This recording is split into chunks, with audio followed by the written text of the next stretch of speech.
I always learn something new from Dr. Goodenow. At this conference, the biggest thing I learned, or really re-emphasized, is the parasympathetic and sympathetic control of the heart. Just as we age, okay, we don't only think of a disease process, but think about how the parasympathetic system isn't working as well. We know all these things, but then putting it into perspective, like, then what have we done in the past to treat it?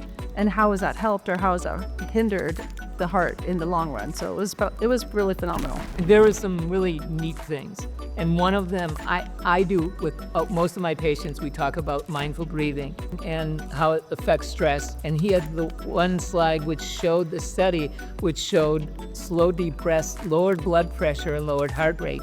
I love that. My journey with Dan has been amazing because I'm doing plasmalogens testing on probably for sure better than 50% of my patients. I think it should be done on all of them. I've found significant problems that I didn't expect, and people are better. First of all, I think I'm a perpetual student. I love to teach, and I think if you love to teach, it's because you love to learn. And I think that's part of what makes human beings unique. I feel it's both an honor and a privilege to be able to learn as much as it's the same to be able to teach. Everything that I've learned in the first days has been really fascinating, and it's very much in line with all of the cardiology literature that I read. It talks about foundational science and metabolic sciences and sort of the metabolic studies.